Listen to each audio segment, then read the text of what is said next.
राज्यसेवेची परीक्षा आता डिस्क्रिप्टिव्ह झालेली आहे आणि त्याच्यानुसारची पहिली मुख्य परीक्षा पहिली मेन्स 2025 ची 2026 मध्ये पार पडली. मग ही मेन्स होण्याच्या अगोदर बरेच तर्क वितर्क अंदाज सगळे लावले जात असायचे की त्याचा पेपरचा पॅटर्न एक्झॅक्टली कसा असेल, मग तो डायरेक्टली युपीएससी सारखा असेल किंवा याच्या अगोदर पण ज्यावेळी राज्यसेवा डिस्क्रिप्टिव्ह पॅटर्नची होती त्यावेळी जसे बेसिक क्वेश्चन असायचे तशी असतील. मग याबद्दलची आयडिया आता या पहिल्या मेन्स झाल्यानंतर ती आलेली आहे आणि त्या सगळ्या चर्चेला फुल स्टॉप बसलेला आहे. ठीक आहे, मग हा पेपर पॅटर्न एक्झॅक्टली कसा आहे, त्याच्यामध्ये स्पेसिफिकली जीएस पेपर 1 मध्ये हिस्ट्री या सब्जेक्ट बद्दल आपण आज डिस्कस करणार आहोत की हिस्ट्रीचे क्वेश्चन्स एक्झॅक्टली कसे होते, मग ते युपीएससी सारखे होते की अगोदर जशी ज्या पद्धतीने राज्यसेवा घेतली जात असायची डिस्क्रिप्टिव्ह ज्याच्यामध्ये basic plain and simple question विचारले जात असायचे तशी होती. आणि पुढं या येणाऱ्या सगळ्या मेन्सच्या अनुषंगाने एक्झॅक्टली तुम्ही तयारी कशी करणं गरजेचं आहे, पेपरचा पॅटर्न पुढे कसा राहू शकतो, या सगळ्या गोष्टींची चर्चा आजच्या आपण या सेशनमध्ये करणार आहोत. ठीक आहे, नमस्कार विद्यार्थी मित्रांनो, द इन्फिनिटी अकॅडमीमध्ये आपल्या सर्वांचं स्वागत आहे. मी निलेश पवार आणि आज आपण डिस्कशन करणार आहोत हिस्ट्रीबद्दल. हिस्ट्रीचे क्वेश्चन्स जे जीएस पेपर 1 राज्यसेवा मेन्समध्ये त्या सिलेबसमध्ये डिस्क्रिप्टिव्हचे आपल्या आहेत.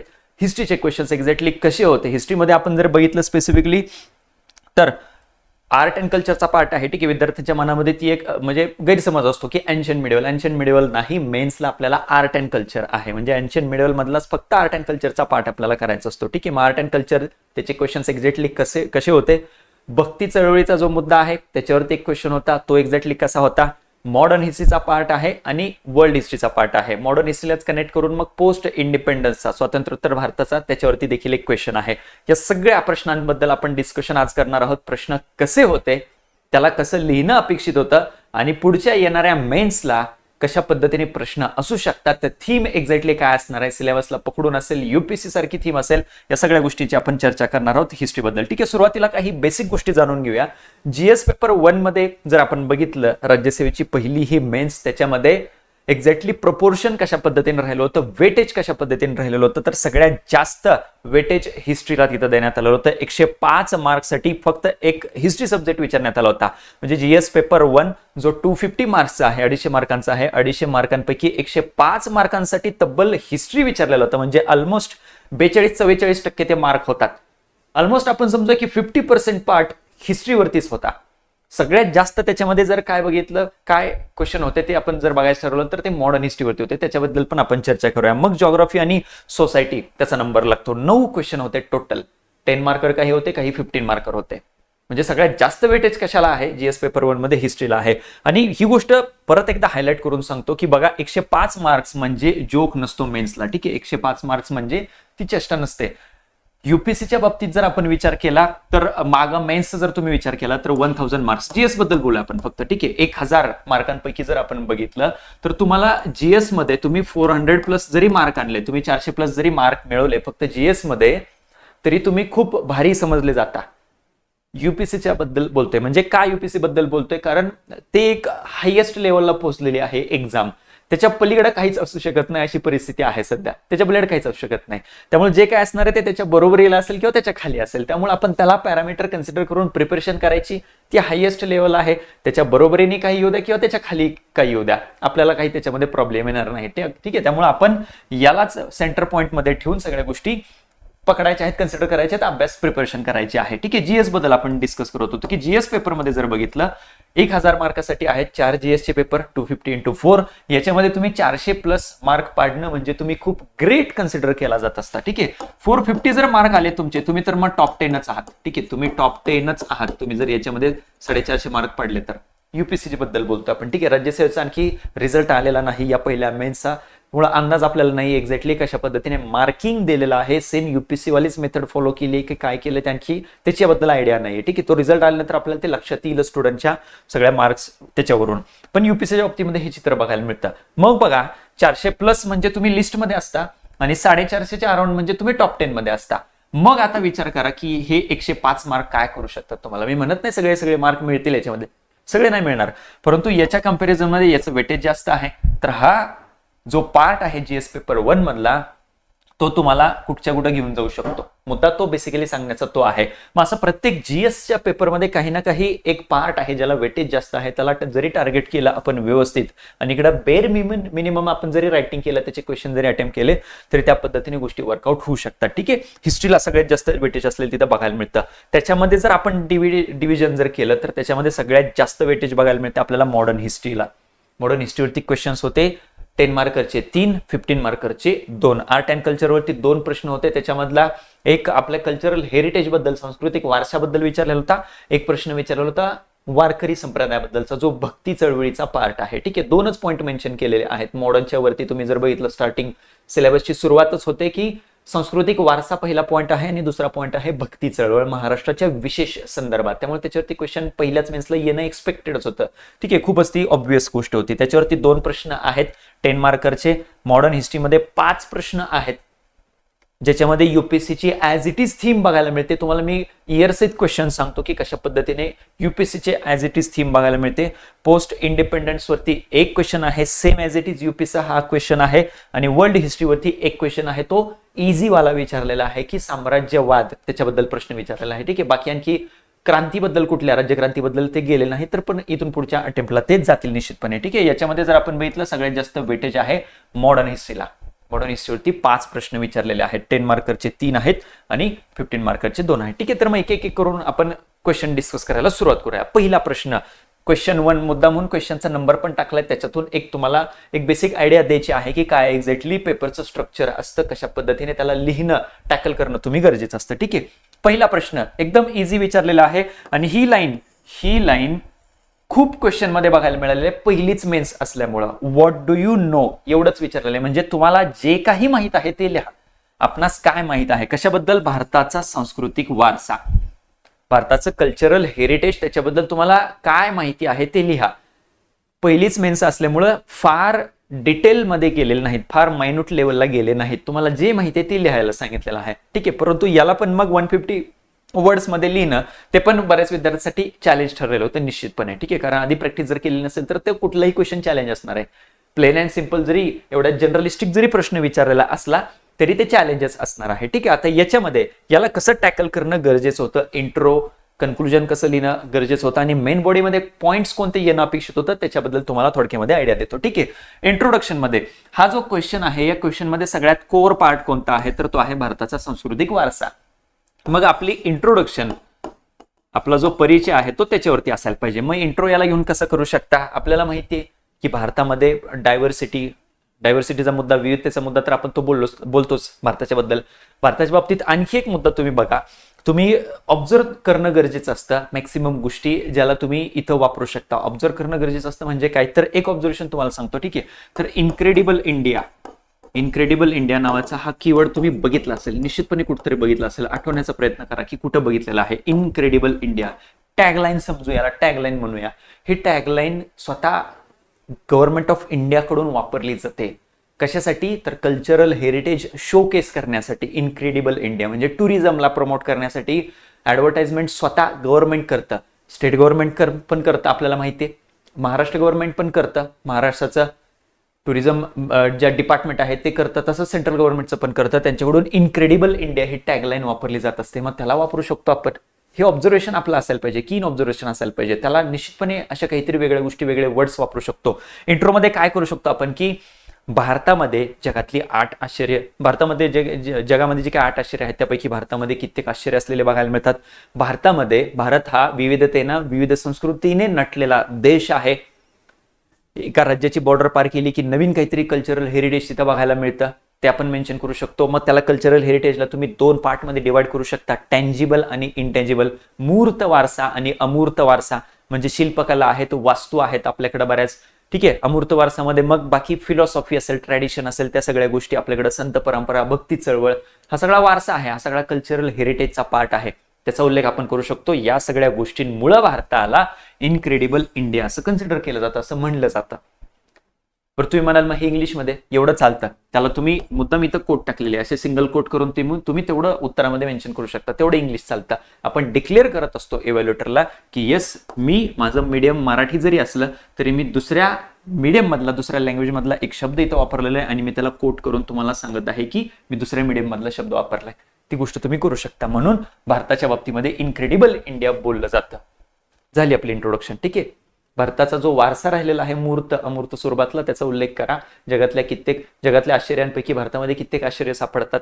मग ते स्थापत्य कलेच्या बाबतीमध्ये असेल, ती वास्तुकलेच्या बाबतीमध्ये असेल, ती भक्ती परंपरा असेल, सांस्कृतिक परंपरा असेल, या सगळ्या परंपरेने विविधतेने नटलेला देश भारत आहे, म्हणून त्याला इनक्रेडिबल इंडिया म्हणलं जातं. झाली आपली इंट्रोडक्शन. ठीक आहे. मग मेन बॉडीमध्ये विचारले की आपणास काय माहित आहे.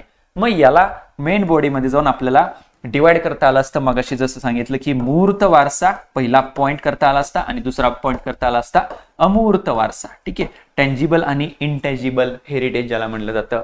मागं बघा दिवाळीचा समावेश इनटँजिबल कल्चरल हेरिटेज मध्ये झाला होता, युनेस्कोच्या लिस्टमध्ये झाला होता. ठीक आहे. तो शब्द तिथून मूर्त आणि अमूर्त वारसा. ठीक आहे. मूर्त वारसा म्हणजे टँजिबल कल्चर म्हणजे आपल्याकडे जे आर्किटेक्चर आहे, फॉर एक्झाम्पल ताजमहाल, आपल्याकडचे किल्ले असतील महाराष्ट्रातले. ठीक आहे. तर तो टँजिबल कल्चरचा सगळा पार्ट आहे. तर ही सगळी संस्कृती आपण मेन्शन करू शकतो, हा सगळा वारसा भारताचा मेन्शन करू शकतो, त्याच्यामध्ये ते करणं अपेक्षित होतं. अमूर्त वारसा म्हणजे मग आपल्याकडे हे जे वेगवेगळे सण, वेगळ्या परंपरा आपण आजही फॉलो करतो. मग संत परंपरा महाराष्ट्रातली स्पेसिफिक मेन्शन करा. एमपीसी आपण देतो तर महाराष्ट्रातला एखादा स्पेसिफिक पॉईंट तिथे आलाच पाहिजे. मूर्तमध्ये सांगितलं की किल्ले महाराष्ट्रातले आपण ज्याला वर्ल्ड हेरिटेज लिस्टमध्ये त्याच्या साईडच्या लिस्टमध्ये ऍड केलेला आहे. ठीक आहे. त्याच पद्धतीने अमूर्त वारसा, मग दिवाळीचा मुद्दा असेल, बाकी परंपरा असेल, महाराष्ट्रातली भक्ती चळवळ असेल, त्याच्या मार्फत सांगितलं गेलेलं तत्वज्ञान, फिलॉसॉफी असेल, या सगळ्या गोष्टी आपण आपल्याकडच्या जो वारसा म्हणून, सांस्कृतिक वारसा म्हणून आपण आजही कॅरी करत आहोत, त्या सगळ्या गोष्टी याच्या मेन बॉडीमध्ये मेन्शन करणं एक्सपेक्टेड होतं. सोबतच पॅरलली तुम्ही काय करता आलं असतं की तुम्हाला मग इथं डायग्राम काढता आली असती राईट साईडला, ज्याच्यामध्ये तुम्ही इंडियाचा मग मॅप दाखवता आला असता. ठीक आहे. तुम्हाला इंडियाचा मॅप दाखवून त्याच्यामध्ये मग वेगवेगळ्या भागातले असे काही सांस्कृतिक वारसा त्याची उदाहरणं तिथं मेन्शन करता आली असती. मॅपचा वापर करायला पाहिजे, डायग्रामचा वापर करायला पाहिजे, ती गोष्ट तुम्हाला तिथं करता आली असते. ठीक आहे. ही झाली मेन बॉडी. कन्क्लुजन मध्ये काय करता आलं असतं. कन्क्लुजन मध्ये या सगळ्या वारशाला संवर्धित करणं कसं गरजेचं आहे, पुढच्या पिढ्यांसाठी हा वारसा कसं टिकवणं गरजेचं आहे, ती गोष्ट आपण लिहिता आली असते तिथं. ठीक आहे. वे फॉरवर्डचा विचार करायचा, म्हणजे पुढे जाण्याचा मार्ग काय असू शकतो ते कन्क्लुजन मध्ये टाकण्याचा प्रयत्न करायचा. मग जवाहरलाल नेहरूंचं एक विधान आहे त्यांच्या पुस्तकामध्ये लिहिलं, ते आपल्याला वापरता आलं असतं इथं कन्क्लुजन मध्ये. त्यांचं म्हणणं होतं की हा जो सांस्कृतिक वारसा असतो, ठीक आहे, म्हणजे तो खूप महत्वाचा आहे, मनाचा आणि आत्म्याचा तो विस्तार आहे आपल्या इथल्या लोकांचा, असं त्यांचं म्हणणं होतं. इथला जो वारसा आहे सांस्कृतिक, तो इथल्या लोकांच्या मनाचा आणि आत्म्याचा विस्तार आहे, म्हणजे आपलीच परंपरा आहे ती, आणि म्हणून ती जपणं खूप गरजेचं आहे, त्याचं संवर्धन करणं खूप गरजेचं आहे, असं करून कन्क्लुजन करून आपण या क्वेश्चनला एंड करू शकलो असतो. ठीक आहे. त्या पद्धतीने या क्वेश्चनला टॅकल करता आलं असतं. ठीक आहे. नेक्स्ट पुढचा क्वेश्चन नंबर 2 आहे लगेच भक्ती चळवळीवरती. म्हणजे सिलेबस पकडूनच क्वेश्चन टाकलेत. पहिला पॉईंट घेतलाय कल्चरल हेरिटेजचा, दुसरा पॉईंट घेतलाय भक्ती चळवळीचा, लगेच त्याच्यावरती क्वेश्चन टाकलेला आहे. ठीक आहे. आणि मग आपल्या सर्वांना माहीत असलेला भाग त्याच्यावरतीच प्रश्न विचारलाय, परंतु त्याला थोडंसं ट्विस्ट केलेलं आहे. काय म्हणलंय, तत्वज्ञान विचारलेलं आपल्याला. वारकरी संप्रदायाचे तत्वज्ञान स्पष्ट करा, एक्सप्लेन म्हणलेलं आहे. ठीक आहे. याला म्हणलं जात असतं डायरेक्टिव्ह, की डायरेक्टिव्ह वर्ड काय वापरलेला आहे तो इम्पॉर्टंट असतो, त्याच्यानुसार उत्तरामध्ये बदल करणं अपेक्षित असतं. ठीक आहे. इथं एक्सप्लेन म्हणलेलं आहे, म्हणजे काय आपल्याला तत्वज्ञानाबद्दल माहिती लिहायची आहे, सरळ सरळ लिहायची आहे, बाकी त्याच्यामध्ये काही निगेटिव्ह गोष्टी शोधत बसायच्या नाहीत. याच्यामध्ये नाहीतच, बट स्टील सांगतो या डायरेक्टिव्हला घेऊन निगेटिव्ह गोष्टी काही त्याच्यामध्ये आपल्याला लिहिणं अपेक्षित नसतं, ज्यावेळी हा असा डायरेक्टिव्ह तिथं वापरला जात असतो. ठीक आहे. याला डायरेक्टिव्ह वर्ड म्हणलं जात असतं क्वेश्चन मधला. एक्सप्लेन म्हणलेला आहे, वारकरी संप्रदायाची जी फिलॉसॉफी तत्वज्ञान आहे त्याला स्पष्ट करा, असा प्रश्न तो विचारलेला आहे. मग याला इंट्रोडक्शन, आपला कोर पार्ट आहे, काय आहे क्वेश्चनचा कोर पार्ट आहे वारकरी संप्रदाय, जो भक्ती चळवळ म्हणून आपल्या सिलेबसमध्ये मेन्शन आहे. राईट. भक्ती चळवळ म्हणून तो आपल्या सिलेबसमध्ये मेन्शन आहे. मग आपली इंट्रोडक्शन कशावरती असायला पाहिजे, याच पॉईंटवरती असायला पाहिजे. इंट्रोडक्शन मध्ये काय लिहू शकतो आपण, भक्ती चळवळ महाराष्ट्रामध्ये 13 ते 17व्या शतकाच्या दरम्यान, ठीक आहे, 13 ते 17व्या शतकाच्या दरम्यान महाराष्ट्रामध्ये विठोबाला, विठुरायाला, श्री विठ्ठलाला केंद्रस्थानी ठेवून जी एक भक्तीची परंपरा त्या ठिकाणी सुरू झालेली होती, त्याला वारकरी संप्रदाय असं म्हणलं जातं. वारकरी संप्रदायामध्ये केंद्रस्थानी कोण आहे, तर पंढरपूरचा विठोबा आहे. ती गोष्ट आपण नमूद करू शकतो. तुम्ही तो पिरियड मेन्शन केला आणि त्याला अंडरलाईन करायला पाहिजे या पद्धतीने. 13 ते 17व्या शतकाच्या दरम्यान महाराष्ट्रामध्ये विठोबाला केंद्रस्थानी ठेवून जी भक्ती परंपरा सुरू झाली त्याला वारकरी संप्रदाय असं म्हणलं जातं. या वारकरी संप्रदायामध्ये कित्येक महान संत होऊन गेले. संत ज्ञानेश्वर महाराज, संत तुकाराम महाराज, संत एकनाथ महाराज असतील, संत नामदेव असतील इत्यादी हे प्रमुख या वारकरी संप्रदायातील संत म्हणून ओळखले जातात. झाली आपली इंट्रोडक्शन. 2-3 लाईन मध्येच इंट्रोडक्शन आपल्याला करायचे. मग याच्यामध्ये काय काय केलं आपण, याच्यामध्ये आपण फॅक्ट टाकलेली आहे. केंद्रस्थान का आहे या वारकरी संप्रदायाचं त्याचा उल्लेख केलेला आहे आणि त्याच्यातली काही उदाहरणं म्हणजे संतांची नावं आपण टाकलेली आहेत. संपला पाठ. 3 खूप वेगळे इम्पॉर्टंट पॉइंट्स आपण आणि या क्वेश्चनला गरजेचे असलेले त्याची डिमांड असलेले पॉइंट आपण तिथे टाकलेत. त्यामुळे इंट्रोडक्शन आपली ही बेस्ट बनेल अशी त्या पद्धतीने. मग मेन बॉडीमध्ये शिफ्ट होत असताना आपल्याला काय विचारलंय, तत्वज्ञान स्पष्ट करा. डायरेक्टली आपण जम्प करणं गरजेचं असतं. ठीक आहे, मेन बॉडीमध्ये मग आपण फिलॉसॉफी डायरेक्टली लिहिणं गरजेचं आहे. 1, 2, 3, 4 पॉईंट त्याच्यामध्ये तत्वज्ञान आपण लिहू शकतो. ठीक आहे, तत्वज्ञानामध्ये आपल्याला माहिती आहे संदेश काय दिलेला होता या पूर्ण वारकरी संप्रदायाने, तोच आपल्याला लिहायचा आहे. संत ज्ञानेश्वरांनी ज्ञानेश्वरींच्या माध्यमातून जी फिलॉसॉफी सांगितलेली आहे ती लिहायची आहे. तुकाराम महाराजांनी तुकाराम गाथेच्या माध्यमातून जी फिलॉसॉफी सांगितलेलं आहे, तत्वज्ञान सांगितलेलं आहे, अभंगांच्या माध्यमातून ते आपल्याला लिहायचं आहे. अभंग असेल, साहित्य असेल, याच्या मार्फत जो काही संदेश दिलेला आहे म्हणजे याच्यामध्ये सामाजिक समतेचा संदेश दिलेला आहे. साधी राहणी इमॅजिन करा, डोळ्यासमोर आणा सगळ्या संतांचे चेहरे, सगळ्या संतांचा फोटो, इमेज त्यांची सगळ्यांची साधी राहणी बघायला मिळेल. साधी राहणी ती त्यांचं ते तत्वज्ञानाचाच पाठ होता. साधी राहणी असेल, सामाजिक समता असेल, ठीक आहे, समाजामध्ये जे काही दुष्ट गोष्टी आहेत, विषमता आणणाऱ्या गोष्टी आहेत त्याला नाकारण्याचा प्रयत्न केला होता या वारकरी संप्रदायाच्या तत्वज्ञानाने. त्याचा उल्लेख करू शकतो. मग तुकाराम गाथेचा उल्लेख करा, ज्ञानेश्वरीचा उल्लेख करा, अभंगांचा उल्लेख करा. अभंग लिहू शकता एखाद दुसरा तुम्ही, माहीत असेल, वाचला असेल. तुकाराम गाथेमधल्या काही ओळी लिहू शकता ज्या भेदाभेद, अमंगळ म्हणजे भेद करणं एकमेकांबद्दल, म्हणजे उच्च नीचता पाळणं ते कसं चुकीचं आहे हेच तर त्या तत्वज्ञानामध्ये सांगितलेलं. सर्व माणसं कशी समान आहेत तो संदेश देण्याचा प्रयत्न केला होता. अंतशुद्धी कशी महत्वाची आहे, माणूस आतून कसा शुद्ध असायला पाहिजे, आतून कसा तो निर्मळ असायला पाहिजे त्याच्याबद्दल सांगितलेलं तत्वज्ञान ते असेल. विठ्ठलाला केंद्रस्थानी ठेवून त्याला स्वतःला आत्मसमर्पित करण्याचं सांगितलेलं तत्वज्ञान असेल. जिथे तिथे विठ्ठल, कांदा मुळा भाजी अवघी विठाई माझी, जिथे तिथे विठ्ठल म्हणजे ती भक्ती परंपरेमध्ये स्वतःला एवढं वाहून घेतलेलं होतं. स्वतःला म्हणजे सरेंडर करणं, आपण म्हणतो आत्मसमर्पित करणं विठुरायासाठी, हे तत्वज्ञान, या सगळ्या गोष्टी आपल्याला त्याच्यामध्ये लिहिणं अपेक्षित होतं. मेन बॉडीमध्ये फिलॉसॉफी लिहायची, तत्वज्ञान लिहायचं आणि त्याला एक्झाम्पलची जोड तुम्ही दिली असती, साहित्याची, अभंगाची, कीर्तनाची, काही ओळींची, ओव्यांची, वेगळ्या संतांची उदाहरण टाकले असते, झालं तुमचं मेन बॉडी मधला पार्ट संपला. मग ते तत्वज्ञान, ती फिलॉसॉफी आपल्याला त्याच्यामध्ये मेन्शन करणं एक्सपेक्टेड होतं. आणि मग कन्क्लुजन मध्ये काय करू शकतो, हिस्ट्रीच्या बाबतीत स्पेसिफिक लक्षात ठेवा, तुम्हाला इंट्रो करत असताना जो कोर पार्ट आहे क्वेश्चन मधला त्याचा बॅकग्राऊंड मेन्शन करायचं, त्याची पार्श्वभूमी मेन्शन करायची. वारकरी संप्रदाय कोर पार्ट आहे. इंट्रोडक्शन मध्ये आपण काय केलं, त्याची सुरुवात कधी झाली, त्याचा कालावधी कोणता आहे, कशासाठी सुरुवात झाली, कुणाकडून सुरुवात झाली, बॅकग्राऊंड मेन्शन केलं, पार्श्वभूमी. कन्क्लुजन मध्ये काय करायचंय, त्याचा दीर्घकालीन परिणाम काय झाला, त्या गोष्टीचा कोर पार्ट असेल तो क्वेश्चन मधला, त्याचा दीर्घकालीन परिणाम काय झाला किंवा त्याचं योगदान काय आहे, त्याचं महत्व काय आहे, ते कन्क्लुजन मध्ये मेन्शन करायचं. हा फॉर्म्युला लक्षात ठेवा हिस्ट्रीसाठी. इंट्रो आली की बॅकग्राऊंड, पार्श्वभूमी मेन्शन करायची, कन्क्लुजन आलं की त्याचा दीर्घकालीन परिणाम मेन्शन करायचा आहे, त्याचं योगदान मेन्शन करायचं आहे, त्याचं महत्व मेन्शन करायचंय. मग आता या क्वेश्चनच्या बाबतीमध्ये काय करू शकतो, तर वारकरी संप्रदायाचं योगदान, कॉन्ट्रीब्युशन सोसायटीमध्ये समानता प्रस्थापित करण्याचा प्रयत्न केला. सर्व मनुष्य समान आहेत या पद्धतीने संदेश जो त्यांनी मांडला.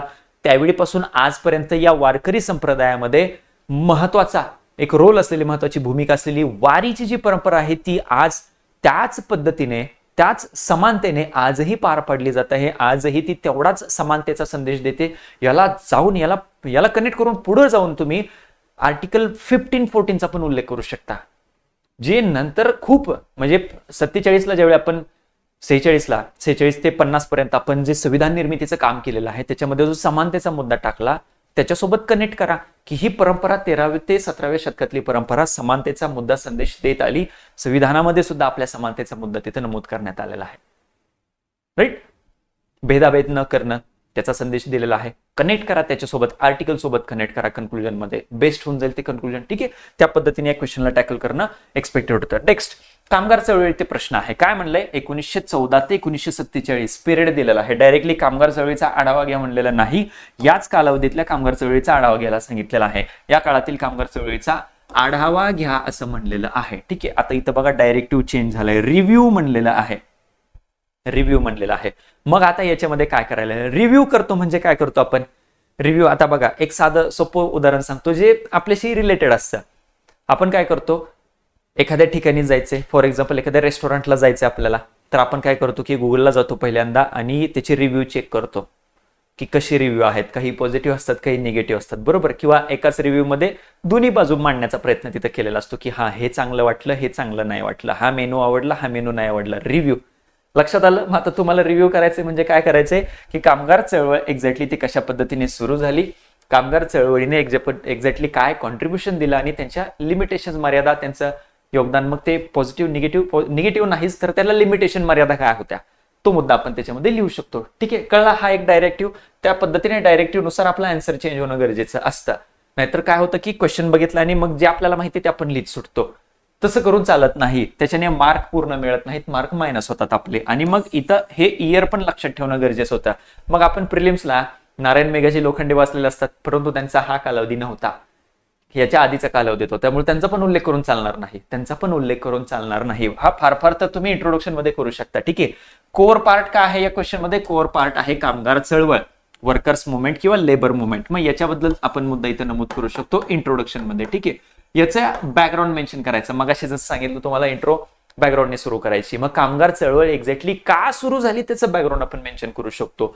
ब्रिटिश वसाहतवादी कालावधीमध्ये ब्रिटिशांनी जी धोरणं राबवली, मग त्याच्यामध्ये औद्योगिकरणाच्या बाबतीमध्ये जी धोरणं चुकीच्या पद्धतीने राबवली, ज्याच्या अंतर्गत कामगारांच्या हिताचा कुठलाही विचार करण्यात आला नाही, त्यांचे कामाचे तास नियमित करण्यात आलेले नाहीत, त्यांचं वेतन योग्य पद्धतीने दिलं गेलं नाही, लहान मुलांना महिलांच्या बाबतीमध्ये नियम वेगळे लावण्यात आलेले नव्हते. या सगळ्या गोष्टींतून, या सगळ्या घटकातून निर्मिती झाली या कामगार चळवळीची. दॅट्स इट, संपली तुमची इंट्रोडक्शन. मग कामगार चळवळीचे प्रणेते म्हणून, भारतातल्या कामगार चळवळीचे प्रणेते म्हणून नारायण मेघाजी लोखंडे यांना ओळखलं जातं. तेवढाच मुद्दा मेन्शन करायचा. बाकी मेन बॉडीमध्ये अजिबात तिकडे जायचं पण नाही, कारण कालावधी तो नंतरचा आहे त्यांच्या, त्यामुळे तो आपल्याला पाठ तिथं मेन्शन करून चालणार नाही. ठीक आहे, आपल्याला विचारलं काय 1914 ते 1947 इंट्रोडक्शन झाली. मग मेन बॉडीमध्ये आपल्याला या पाठकडे डायरेक्टली शिफ्ट होणं गरजेचं आहे की कामगार चळवळ या कालावधीतली एक्झॅक्टली कशा पद्धतीने होती. 1914 ते 1920 आपण जर कालावधी बघितला तर संघटित कामगार चळवळीला जस्ट सुरुवात झाली होती. ठीक आहे, संघटित स्वरूपामध्ये ऑर्गनाइज्ड पद्धतीने कामगारांचे मुद्दे प्रश्न मांडायला जस्ट सुरुवात झालेली होती. ठीक आहे, 1920 पर्यंत. 1920 पासून जर पुढे आपण बघितलं, 1920 ते 1930-35 पर्यंत जर आपण बघितलं, ठीक आहे, 1940 पर्यंत कन्सिडर करूया, 40 पर्यंत जर आपण बघितलं तर मग ऍक्च्युली संघटना मोठ्या प्रमाणामध्ये देश पातळीवरती भरपूर स्थापन झाल्या होत्या. मग तुम्ही याच पिरियडमध्ये ऑल इंडिया ट्रेड युनियन काँग्रेसचा मुद्दा उपस्थित करू शकता. याच्यासोबत जोडले गेलेले राष्ट्रीय नेते, नॅशनल लीडर्स, त्यांचा उल्लेख करू शकता. राईट, या गोष्टी मेन्शन करू शकतो आपण. मग ते माहिती आपल्याला all India trade union Congress माहिती म्हणून त्याच्यावरतीच उत्तर पूर्ण लिहिणं अपेक्षित नव्हतं. ठीक आहे, ते जस्ट याच्यातलं एक्झाम्पल म्हणून टाकणं गरजेचं होतं. मग हा जो दुसरा महायुद्धाचा कालावधी तिथं सुरू झाला, त्या महायुद्धाच्या कालावधीपासून पुढं आणखी त्याला वेगळ्या पद्धतीने बघितलं जातं. कारण या महायुद्धाच्या कालावधीच्या दरम्यान पण कामगारांच्या बाबतीमध्ये खूपच चुकीच्या गोष्टी झालेल्या होत्या, खूपच त्यांच्यावरती परिणाम झालेले होते, नकारात्मक परिणाम झालेले होते. त्या सगळ्या गोष्टी आपल्याला ते विधान पण ऐकलं असेल की जे युद्ध तुमचं नाही त्या युद्धात तुम्ही सामील होऊ नका कामगारांच्या बाबतीमध्ये. राईट, तर त्या पद्धतीने गोष्टी, मग हा एक तिसरा पिरियड त्याच्यामध्ये आपण डिवाइड करून लिहू शकतो की 40 ते 47 मग एक्झॅक्टली या दुसऱ्या महायुद्धाच्या अनुषंगाने गोष्टी कशा बदलल्या. ठीक आहे, तर तो सगळा पार्ट याच्यामध्ये मेन्शन करणं आपल्याला एक्सपेक्टेड होतं. मग याच्या लिमिटेशन्स पण काही आपल्याला 70-30 पार्ट करायचा आहे. ठीक आहे, 70-30 म्हणजे 70% पार्ट सगळा हा आत्ता सांगितलेला आणि 30% पार्ट की मग या संघटनांची मर्यादा काय राहिलेली होती. राष्ट्रीय पातळीवरती बरेच नेते सामील झालेले होते खरं, परंतु खूप वेळ लागला होता. दीर्घ कालावधी तिथं असलेला आपल्याला बघायला मिळतो. या कामगारांच्या सगळ्या वर्किंग कंडिशनमध्ये, कामाच्या त्यांच्या स्वरूपामध्ये बदल होण्यासाठी, त्यांचं वेतन असेल, बाकी गोष्टी असेल, त्याच्यामध्ये बदल होण्यासाठी खूप वेळ लागलेला होता. तर अशा काही मर्यादा आपण 30% पाडतो. 2-3 पॉईंट तिथं मेन्शन करून हा क्वेश्चन एंड करू शकतो. आणि मग याचं कन्क्लुजन, मग या कामगार चळवळींचा दीर्घकालीन परिणाम, कन्क्लुजन मधला फॉर्म्युला लक्षात ठेवा, याचं कॉन्ट्रीब्युशन किंवा याचा दीर्घकालीन परिणाम. मग ते कन्क्लुजन आपण याच्यामध्ये काय लिहू शकतो, तर या कालावधीच्या दरम्यान ज्या कामगार चळवळी तिथं बघायला मिळतात, या कामगार चळवळीने काय केलं की स्वातंत्र्योत्तर भारतामध्ये, ठीक आहे, 1947 नंतर या कामगार या क्षेत्राला, म्हणजे उत्पादन क्षेत्र असेल किंवा या कामगार या घटकाला, समाजातल्या घटकाला, त्याला कशा चांगल्या पद्धतीने वेलफेअरकडे घेऊन जाता येईल, त्यांच्या कल्याणाकडे कशा पद्धतीने घेऊन जाता येईल आणि तशी धोरणं कशी फ्रेम करता येतील, याच्यासाठी पाया तयार केला या कामगार चळवळींनी. 47 पर्यंतच्या या कामगार चळवळींनी स्वातंत्र्योत्तर भारतामध्ये कामगारांच्या कल्याणासाठीचा पाया त्यांनी तयार करून दिलेला होता. कारण मग या सगळ्या चळवळीमध्ये सामील झालेले राष्ट्रीय नेते, त्यांच्याकडेच तर नंतर जबाबदारी आली होती 47 नंतर. तर तसं कन्क्लुजन आपण त्याचा लॉंग टर्म इम्पॅक्ट काय आहे तो आपण मुद्दा तिथं मेन्शन करू शकतो. कामगारांचे जे मुद्दे होते, जे प्रश्न समस्या होते, त्याला राष्ट्रीय मुद्दा बनवलं, तो पण पार्ट आपण त्याच्यामध्ये मेन्शन करू शकतो. ठीक आहे, लॉंग टर्म इम्पॅक्ट किंवा त्याचा इम्पॉर्टन्स, या पद्धतीने या क्वेश्चनला टॅकल करणं एक्सपेक्टेड होतं. ठीक आहे, त्याच्यानंतर क्वेश्चन नंबर 4. आता मॉडर्न हिस्ट्रीचे हे आधीचा पण प्रश्न आणि हा पण प्रश्न, हे मॉडर्न हिस्ट्रीचे क्वेश्चन आहेत. हा पण बघा एकदम जनरलिस्टिक क्वेश्चन विचारलंय की 1946च्या भारतीय नौदलातील नाविकांच्या उठावाविषयी आपणास काय माहित आहे. तुम्हाला जे माहिती ते लिहा, फार इथं मायनोर डिटेलला जाऊन क्वेश्चन विचारलेला नाही. ठीक आहे, रॉयल इंडियन नेव्ही मधली RIN म्युटिनी म्हणून ज्याला आपण ओळखतो त्याच्याबद्दलचा हा प्रश्न आहे. HMIS तलवार जहाजावरती ज्याची सुरुवात झाली होती त्याच्याबद्दलचा हा प्रश्न आहे. ठीक आहे, त्याच्याबद्दलचा हा प्रश्न आहे. आता बघा, ही थीम रिपीटेड आहे UPSCची ऍज इट इज, म्हणजे UPSCने याच्यावरती ऑलरेडी क्वेश्चन विचारलेला आहे. UPSCने काय क्वेश्चन विचारलं ते पण सांगतो. ठीक आहे, आता बघा याच्यामध्ये कोर पार्ट काय आहे, तर हा नौदलातील नाविकांचा उठाव 1946चा 1946चा हा झालेला उठाव.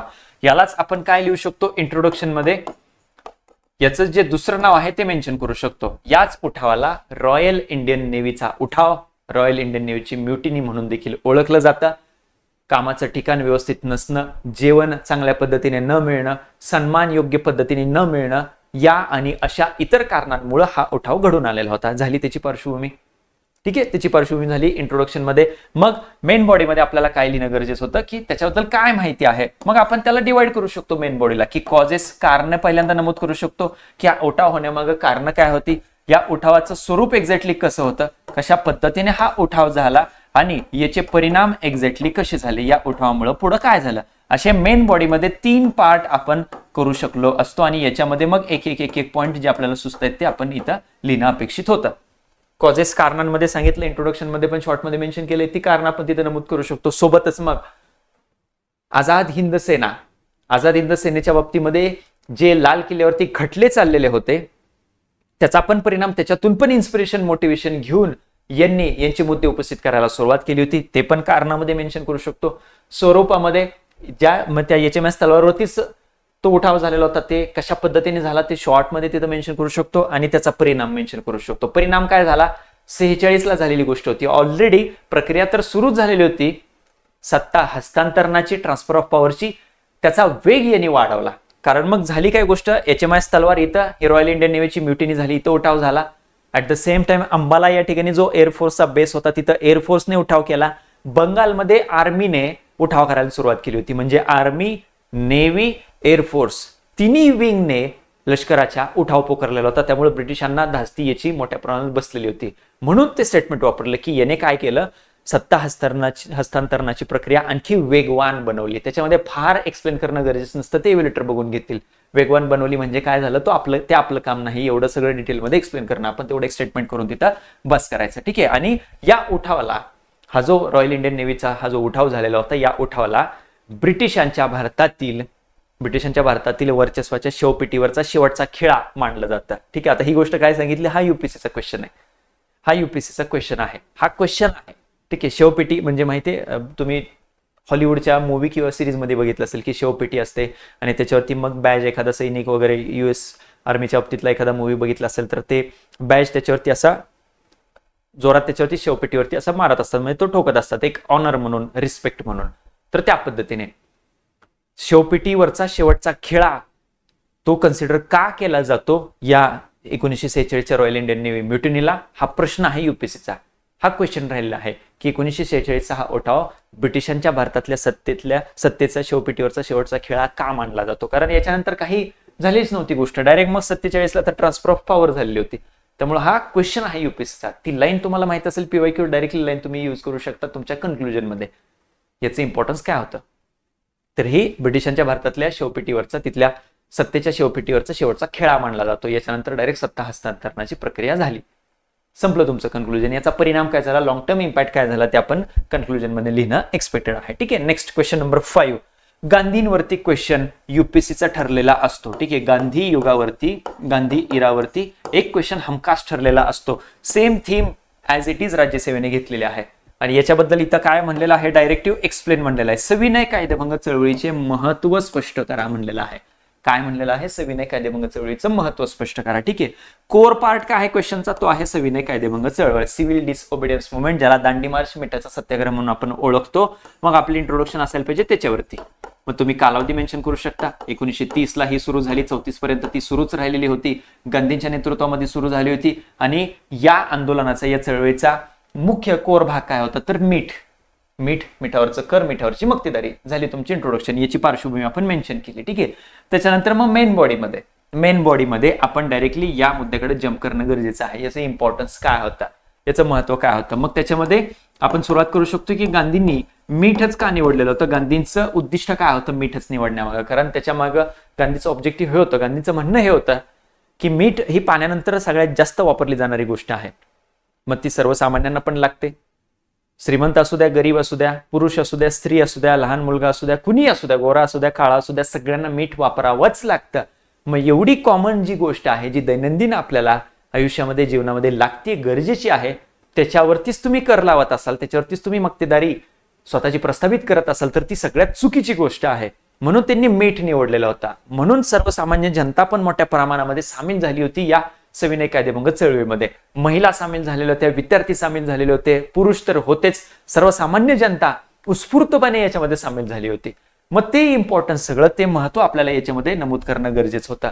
एवढा बेसिक मुद्दा गांधीने उचललेला होता की तो सगळ्यांना अपील झाला. मग गांधींना म्हणून तर मास लीडर म्हणलं जातं, जनसामान्यांचा नेता म्हणून ओळखलं जात होतं. कारण जनतेला हा खूप मुद्दा जवळचा होता. दररोज लागणारच गोष्ट आहे ही, कसाही व्यक्ती असू द्या, प्रत्येकाला लागणारी गोष्ट आहे. त्यामुळे त्यांनी तो मुद्दा उपस्थित केला होता. मग याचं इम्पॉर्टन्स आपल्याला त्या अँगलने मेन्शन करणं एक्सपेक्टेड होतं की याने मास बेस कसा वाढवला, जनसामान्यांना कसं सामील करून घेतलं राष्ट्रीय चळवळीमध्ये, की ही राष्ट्रीय चळवळ त्यांच्यासाठी आहे, त्यांचे मुद्दे म्हणजेच ही राष्ट्रीय चळवळ आहे. या पद्धतीने ही चळवळ कशी पोहोचली ग्रामीण भागामध्ये, खेड्यापाड्यांमध्ये, महाराष्ट्रामध्ये, माहिती आपल्याला प्रिलिम्सच्या वेळी प्रिपरेशन करत असताना आपण वाचतो. सविनय कायदेभंग चळवळीच्या दरम्यान वेगळ्या ठिकाणी झालेले आंदोलन कशा स्वरूपामध्ये झाले होते, जिथं मीठ आहे तिथं मिठागराच्या इथं आंदोलन झाले होते, जिथं मीठ नाही, जिथं जंगल आहे तिथं जंगल सत्याग्रह झाला होता. बेळाशी सत्याग्रह आपल्या महाराष्ट्रातला फेमस आहे. मग त्या बाबतीत पण कायदे होते, फॉरेस्ट ऍक्ट होते, जंगलातली कुठलीही उत्पादनं घेण्यापासून, विकण्यापासून मनाई करण्यात आली होती. मग तिथलं गवत कापून निषेध करण्यात आला होता, या चळवळीत सहभाग नोंदवण्यात आलेला होता. त्या सगळ्या गोष्टी मेन्शन करू शकतो. या पद्धतीने इम्पॉर्टन्स या सिव्हिल डिसओबिडियन्स मुवमेंटचं त्याच्यामध्ये लिहिणं गरजेचं होतं. आणि याने पुढे नंतर काय केलं, आपल्याला माहिती की राऊंड टेबल कॉन्फरन्स तिथं सुरू झालेली होती. तर ती एक पहिलीच गोष्ट कन्सिडर केली जाते, पहिलीच वेळ ती मानली जाते की सेम टेबलला, समान पातळीवरती चर्चेसाठी पहिल्यांदा ब्रिटिशांनी भारतीयांना बोलवलेलं होतं. समान पातळीवरती एकाच टेबलवरती बसून चर्चा करायची की पुढे कसं जायचंय. तो एक मेजर इम्पॅक्ट मानला जातो. त्यावेळी मग एक तर ऑलरेडी होऊन गेली होती राऊंड टेबल कॉन्फरन्स, परंतु त्यावेळी कळलं होतं की काँग्रेस नाहीये, गांधी नाहीयेत, तर ही काही सक्सेसफुल होऊ शकत नाही. त्यामुळे दुसऱ्या राऊंड टेबल कॉन्फरन्ससाठी बोलवण्याचा प्रयत्न झाला होता. सिरियसली घेतलेलं होतं बेसिकली ब्रिटिशांनी या सगळ्या मुद्द्याला. आणि या बाबतीमध्ये मुद्दाच एवढा हा सामान्यांचा उचललेला होता की त्या बाबतीमध्ये भूमिका घेणं गरजेचंच होतं. ठीक आहे. त्या पद्धतीने इम्पॉर्टन्स त्याचं लिहिणं तिथं अपेक्षित होतं. आणि मग कन्क्लुजन मध्ये याचा लॉंग टर्म इम्पॅक्ट टाकायचा. राष्ट्रीय चळवळ ही खेड्यापाड्यांमध्ये पोहोचली, राष्ट्रीय काँग्रेस खेड्यापाड्यांमध्ये पोहोचली होती, सर्वसामान्य राष्ट्र चळवळीचा भाग बनले. ते सगळे पार्ट शॉर्ट मध्ये आपल्याला कन्क्लुजन मध्ये तिथं नमूद करता येतील. ठीक आहे. आणखी त्याचं इम्पॉर्टन्स काय नमूद करू शकतो की आता ही चळवळ, हा सत्याग्रह जर आपण बघितलं तर तो पूर्णतः अहिंसक पद्धतीने झालेला होता. टोटली अहिंसक पद्धतीने तो झालेला होता. मग गांधींनी त्यांचं जे अहिंसेचं शस्त्र होतं तर ते लोकांना कसं वापरायचं ते शिकवलेलं होतं. ब्रिटिशांच्या बाजूने हिंसा झाली, परंतु भारतीयांच्या बाजूने हिंसा झाली होती. मग धारासाना या ठिकाणचं एक्झाम्पल टाकू शकता. अहिंसक पद्धतीने एवढ्या मोठ्या प्रमाणामध्ये, एवढ्या लार्ज स्केलला झालेलं हे आंदोलन म्हणून त्या आंदोलनाकडे बघितलं जातं. ठीक आहे. ते एक इम्पॉर्टन्स त्याच्यामध्ये आपण मेन्शन करू शकतो. त्याच्यानंतर क्वेश्चन नंबर 6 हा पण ऍज इट इज युपीएससीचा क्वेश्चन आहे. युपीएससीने 2 वेळा याच्यावरती क्वेश्चन विचारलेला आहे. सेम की रिऑर्गनायझेशन म्हणजे स्वातंत्र्योत्तर काळामध्ये राज्यांची पुनर्रचना कशी झाली प्रक्रिया, त्याच्यावरती एकदा प्रश्न विचारलाय त्या पद्धतीने. आणि दुसऱ्यांदा विचारले की ही प्रक्रिया ही निरंतर चालणारी कशी प्रक्रिया आहे, ही कन्सिस्टंटली जाणारी ऑनगोईंग कशी प्रोसेस आहे, तसा एक प्रश्न विचारलेला आहे. 2 वेळा क्वेश्चन सेम त्याच्यावरती विचारला आणि राज्यसेवेने पण सेम ती थीम आता इथं कॉपी केलेली आहे. आपणास काय माहित आहे ते विचारलेलं आहे. ठीक आहे, आपणास काय माहिती ते विचारले की स्वातंत्र्योत्तर काळात भाषावार प्रांत रचनेविषयी आपणास काय माहित आहे. मग आपला कोर पार्ट काय आहे या क्वेश्चन मध्ये, तो आहे भाषावार प्रांत रचना. आपली इंट्रोडक्शन त्याच्यावरती असायला पाहिजे की भारतामध्ये विविध भाषा, प्रत्येक प्रदेशामध्ये, प्रत्येक राज्यामध्ये, प्रांतामध्ये विविध भाषा बघायला मिळते. भाषेमध्ये कित्येक मग बोली बघायला मिळतात.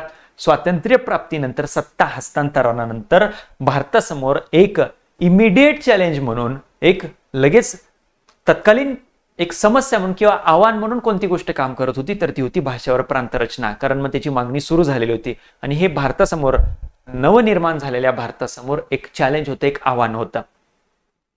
मग भाषेच्या बाबतीमध्ये ही प्रांतरचना करायची की नाही करायची या बाबतीतल्या कमिटी आपल्याला माहिती आहे. ठीक आहे, इंट्रोडक्शन मध्ये त्याचा बॅकग्राऊंड मेन्शन करू शकतो. स्वातंत्र्यानंतर आधीचे जे ब्रिटिशांचे प्रांत होते त्यांना राज्यांमध्ये आपल्याला रूपांतरित करायचं होतं आणि ते करत असताना भाषेच्या आधारावरती ती पुनर्रचना व्हावी अशी मागणी मोठ्या प्रमाणामध्ये देशभरामध्ये सुरू झालेली होती. ती इंट्रोडक्शन शॉर्टमध्ये टाकू शकतो आपण. नंतर मेन बॉडीमध्ये, मुख्य भागामध्ये काय लिहायचं आहे, तर आपण याच्या बाबतीमध्ये काय करू शकतो, लोकांची मागणी, तो एक पॉइंट लिहू शकतो की वेगळ्या भागातून, मग तेलुगू भाषिक प्रदेश, मग मराठी भाषिक प्रदेश, याची मागणी पण खूप आधीपासून सुरू झाली होती. तर लोकांच्या मागण्या कशा सुरू झाल्या होत्या भाषेला घेऊन प्रांतरचनेचा, त्याचे एक्झाम्पल काय सुरुवातीला लिहू शकतो. त्याच्यानंतर मग ज्या समित्या नेमण्यात आलेल्या होत्या, ठीक आहे, धार समिती असेल, जेव्हीपी कमिटी असेल, फजल अली कमिशन असेल, आयोग, त्यांचा मुद्दा नमूद करू शकतो. त्यांनी होकार दिला, नकार दिला, एक्झॅक्टली काय झालं त्याच्यामध्ये मग एक्झाम्पल नंतर टाकू शकतो. आंध्र प्रदेशची निर्मिती झाली, मग संयुक्त महाराष्ट्राचा मुद्दा आपण मेन्शन करू शकतो. ठीक आहे, या पद्धतीने. मग याचं आता आपल्याला काय म्हणलं की या प्रांतरचनेविषयी आपणास काय माहिती आहे, हे करावं का लागलं, हे करण्याची गरज का होती, ते त्याच्यामध्ये आपल्याला मेन्शन करायला लागेल. ठीक आहे, मग याच्यामध्ये प्रादेशिकतेचा एक मुद्दा होता, रिजनलिझम ज्याला आपण म्हणतो. दुसरी गोष्ट सांस्कृतिक एक ओळख, एक कल्चरल आयडेंटिटी, त्याचा एक मुद्दा होता. लँग्वेजची आयडेंटिटी, भाषिक ओळखीचा तो मुद्दा होता. या सगळ्या कारणास्तव ही मागणी मोठ्या प्रमाणामध्ये तिथं सुरू झाली होती. आणि मग ऍडमिनिस्ट्रेटिव्ह कन्व्हिनियन्स वगैरे त्या सगळ्या गोष्टी, ते सगळी कारणं पण जे कमिट्यांनी दिलेली होती ते पण आपण त्याच्यामध्ये मेन्शन करू शकतो. ठीक आहे, हे झालं मेन बॉडी. आणि मग कन्क्लुजन मध्ये आपण काय करू शकतो की ही जी भाषावर प्रांतरचना आहे ती आजपर्यंत पण कशी सुरू आहे. कारण बघा 2014चं लेटेस्ट एक्झाम्पल आपल्याला माहिती आहे, तेलंगणाची वेगळी राज्याची निर्मिती केली आणि आजही कित्येक भागांमध्ये अशी वेगळ्या राज्याची मागणी सुरूच आहे. महाराष्ट्रामध्ये सुरू आहे वेगळ्या विदर्भाची मागणी, ईशान्य भारतामध्ये सुरू आहे, बोडोलँड स्वतःचा पाहिजे या पद्धतीने तिकडं सुरू आहे. अशा कित्येक ठिकाणी सेपरेट मागणी सुरू आहे की आमचा भाग या पद्धतीने तयार केला जावा. मग त्याला घेऊन आपण युपीएससीचं PYQ मध्ये जे थीम वापरले ते as it is copy paste करायचे आपल्या कन्क्लुजन मध्ये की भारतामध्ये 1947ला सुरू झालेली भाषावार प्रांतरचनेची प्रक्रिया आजही निरंतर या पद्धतीने सुरू आहे. झालं आपलं कन्क्लुजन. ठीक आहे, ते आपलं झालं कन्क्लुजन या पद्धतीने. आता 6 नंबर क्वेश्चन पर्यंत 1 ते 6 प्रश्न सगळे टोटली हिस्ट्रीचे होते. ठीक आहे, त्याच्यानंतर डायरेक्टली क्वेश्चन नंबर 11 होता हिस्ट्री मधला आणि तो मॉडर्न वरतीच होता. ठीक आहे, तो मॉडर्न वरतीच होता. ठीक आहे, इथं कोणाबद्दल प्रश्न आहे, रानडेंबद्दलचा प्रश्न आहे. काय म्हणलेला आहे, भारताच्या आर्थिक विकासासंदर्भात न्यायमूर्ती रानडेंचे विचार स्पष्ट करा. भारताच्या आर्थिक विकासासंदर्भात आता आपण प्रिलिम्सच्या अँगलने तर वाचलेलं असतं, परंतु मेन्सच्या अँगलने आणि आपल्याला विचारले की भारताच्या आर्थिक विकासाच्या संदर्भात त्यांचे विचार काय होते ते स्पष्ट करा म्हणलेलं आहे. ठीक आहे, कोर पार्ट काय आहे, व्यक्ती, पर्सनॅलिटी, त्यांच्याबद्दलचा पार्ट आपण इंट्रोडक्शन मध्ये लिहिणं अपेक्षित आहे. ठीक आहे, मग त्यांचं आर्थिक योगदान काय राहिलं होतं, मग ते अर्थतज्ञ राहिलेले होते, इतर त्यांची महत्वाची भूमिका ते आपण त्याच्यामध्ये मेन्शन करू शकतो. ठीक आहे, मेन बॉडीमध्ये मग आपल्याला डायरेक्टली त्यांचे थॉट्स माहीतच असणं इथं अपेक्षित होतं, तर आणि तरच ते लिहिता आलं असतं. त्यांचे विचारच माहित पाहिजे होता आपल्याला कशाच्या संदर्भातले, भारताच्या आर्थिक विकासाच्या संदर्भामध्ये, भारताचा आर्थिक विकास कसा करायचा आहे, इकॉनॉमिक डेव्हलपमेंट कशी एक्झॅक्टली करायची आहे. त्यांनी औद्योगिकरणावरती खूप जास्त भर दिलेला होता, इंडस्ट्रियलायझेशन वरती त्यांचा खूप जास्त भर होता, औद्योगिकरण व्हायला पाहिजे असं त्यांचं म्हणणं होतं. मग याच सगळ्या प्रक्रियेमध्ये राज्याची भूमिका काय असायला पाहिजे ते पण त्यांनी त्याच्यामध्ये सांगून दिलेलं होतं. त्यांचे विचार स्पष्ट केले होते की राज्याची भूमिका, सोबतच मग त्यांनी एक मिनिमम इंडस्ट्रियलायझेशनचा फॉर्म्युला तिथं सांगितला होता की कुठल्याही देशाला, कुठल्याही समाजाला, कुठल्याही सोसायटीला, प्रदेशाला पुढे जायचं असेल, विकास साध्य करायचा असेल तर किमान औद्योगिकरण काही प्रमाणामध्ये होणं गरजेचं आहे. तो मुद्दा त्यांनी विचारामध्ये सांगितलेला होता. या पद्धतीने त्यांचे जे विचार होते कशा संदर्भातले, आर्थिक विकासाच्या संदर्भातले, ते तिथं लिहिणं अपेक्षित होतं. आणि हा क्वेश्चन असा होता, क्लिअरली तुम्हाला माहित आहे तरच तुम्ही लिहू शकता, काही पण फेकू याच्यामध्ये शकत नाही, काही पण फेकू शकत नाही. मग ते इंडस्ट्रियल त्या बाबतीमध्ये कॉन्फरन्स पण, ते परिषदा पण त्यांनी आयोजित केलेल्या होत्या, काही उद्योगांना घेऊन काही परिषदा पण ऑर्गनाईज केलेल्या होत्या, त्याच्यामधून त्यांनी मांडलेले विचार त्या सगळ्या गोष्टी याच्या मेन बॉडीमध्ये लिहिणं अपेक्षित होतं. ठीक आहे. कन्क्लुजनमध्ये मग नंतर कन्क्लुजनमध्ये त्यांचे विचार आजही किती समर्पक आहेत ते आपण त्याच्यामध्ये नमूद करू शकतो. दीर्घकालीन परिणाम, आजही आपण औद्योगिकरणावरती भूमिका देतो, आजही राज्याची भूमिका महत्वाची आहे औद्योगिकरणामध्ये. आजही विकास साध्य करायचा असेल तर किमान औद्योगिकरण गरजेचं आहे. आजही त्यांचे हे मुद्दे, त्यांचे विचार किती समर्पक आहेत ते आपलं लॉंग टर्म इम्पॅक्ट किंवा त्याचं इम्पॉर्टन्स, महत्व आपण टाकू शकतो कन्क्लुजनमध्ये. या पद्धतीने या क्वेश्चनला टॅकल करणं गरजेचं होतं. ठीक आहे. त्याच्यानंतर क्वेश्चन नंबर 12, जहालांवरती प्रश्न विचारला. इथं युपीएससीच्या एक्झॅक्टली ऑपोजिट केलेला आहे. युपीएससी काय करते, युपीएससीने आतापर्यंत 13 पासून 25 पर्यंत सांगतोय, 2013 ते 2025 जेवढ्या काही मेन्स झाल्या युपीएससीच्या, कधीही जहालांवरती क्वेश्चन विचारला नाही. 2 ते 3 वेळा युपीएससीने क्वेश्चन विचारलाय मावळांवरती, राज्यसेनेने पहिल्याच मेन्सला जहालांवरती क्वेश्चन विचारला. ठीक आहे.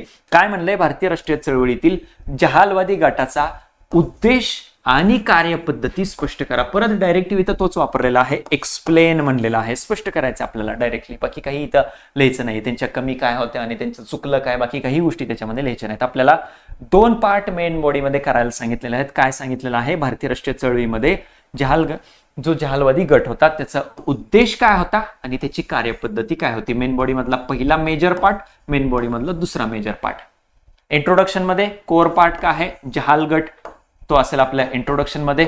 भारतीय राष्ट्र काँग्रेसमध्ये 2 मतप्रवाह बघायला मिळतात. पहिला होता मवाळ, दुसरा होता जहाल. यापैकी जहाल गट हा अधिक आक्रमक असा गट होता आणि या गटाचे प्रमुख नेते म्हणून लाल बालपाल हे 3 व्यक्ती ओळखले जातात. झाली आपली इंट्रोडक्शन. ठीक आहे. शॉर्टमध्ये बॅकग्राऊंड ते आपण मेन्शन केलं. आणि जहाल गटाचा मग कालावधी पण तुम्ही इंट्रोडक्शन मध्ये मेन्शन करू शकता. आपल्याला माहिती आहे मवाळ गटाचा 1885 ते 1905 तो मानला जातो. तिथून पुढचा 1905 पासूनचा पुढचा कालावधी तो जहाल गटाचा कालावधी म्हणून ओळखला जातो. ती मेन्शन करू शकतो. 1920 पर्यंत आपण त्याला कन्सिडर करू शकतो. ठीक आहे. ही झाली आपली इंट्रोडक्शन. मेन बॉडीमध्ये जहाल गटाचा उद्देश काय होता. ठीक आहे. उद्देश, मग त्याच्यामध्ये 1, 2, 3 पॉईंट. हा पहिला पार्ट झाला मेन बॉडीचा. त्याच्यामध्ये पॉईंट, आणखी सब पॉईंट यायला पाहिजेत. उद्देश काय होता, तर ही वसाहतवादी सरकार इथला हाकलून लावायचंय, पहिलं उद्दिष्ट. ठीक आहे. स्वराज निर्मिती करायची आहे, मेजर उद्दिष्ट ते तिथं लिहायचं आहे. ठीक आहे. स्वराजचा मुद्दा असेल, मग स्वराजच्या अनुषंगाने स्वदेशीचा मुद्दा असेल, बाकी सगळे मुद्दे, जी काही फिलॉसॉफी स्वदेशी चळवळीमध्ये मांडलेली होती ती उद्दिष्ट सगळी त्याच्यामध्ये लिहिणं गरजेचं होतं. राष्ट्रीय शिक्षण संस्था असायला पाहिजेत, ही सगळी त्यांची उद्दिष्ट त्याच्यामध्ये नमूद करायची आहे. ठीक आहे. कार्यपद्धती, मग दुसऱ्या पार्टकडे वळू शकतो आपण. कार्यपद्धती त्यांची कशी होती की अधिक आक्रमक होती, मवाळांपेक्षा अधिक आक्रमक होती. जनमानसांना उत्स्फूर्तपणे त्यांनी सहभाग घेण्यासाठी प्रोत्साहन देण्याचा प्रयत्न केला होता. या ब्रिटिश वसाहतवादाच्या विरोधामध्ये हात उचलण्याचा त्यांनी त्याच्यासाठी प्रोत्साहन देण्याचा प्रयत्न केला होता. प्रेसचा वापर, त्याच्या मार्फत त्यांनी कार्यपद्धती विचारले. प्रेसचा वापर चांगल्या पद्धतीने केला होता, वृत्तपत्रांचा वापर चांगल्या पद्धतीने केला होता. स्वदेशी, त्याचा मुद्दा परत लिहू शकतो की त्याच्या अंतर्गत काय केलं होतं, तर मग विदेशी कापडाची होळी करण्याचा प्रयत्न केला होता. स्वदेशी शिक्षण संस्था स्थापन करण्याचा प्रयत्न केला होता. ही त्यांची कार्यपद्धत आपल्याला त्याच्यामध्ये लिहिता येईल. आणि मग कन्क्लुजन मध्ये काय लिहू शकतो, त्यांचं योगदान, कॉन्ट्रीब्युशन आपल्याला तिथं लिहिणं गरजेचं आहे. कॉन्ट्रीब्युशन काय होतं की लोकांना हा स्वदेशी स्वराजचा नारा, तो संदेश जनमानसांमध्ये त्यांनी पोहोचवला. क्रांतिकारकांवरती प्रभाव कोणाचा होता, तर तो जहालांचाच होता, तो मवाळांचा नव्हता. क्रांतिकारक या देशाला दिले या जहाल गटाने, त्यांना प्रेरणा दिली. ती गोष्ट आपण त्याचं योगदान, कॉन्ट्रीब्युशन ते मेन्शन करू शकतो. ठीक आहे. हा 15 मार्कर क्वेश्चन आहे. 11 पासून पुढे 15 मार्कर क्वेश्चन स्टार्ट होतात. ठीक आहे. आणि मग मॉडर्न हिस्ट्री, म्हणजे या हिस्ट्री मधला शेवटचा क्वेश्चन या जीएस पेपर 1 मधला तो आहे वर्ल्ड हिस्ट्रीवरचा. वर्ल्ड हिस्ट्रीवरती 1 क्वेश्चन आहे, पोस्ट इंडिपेंडन्स वरती 1, आर्ट अँड कल्चर वरती 2 क्वेश्चन. ठीक आहे.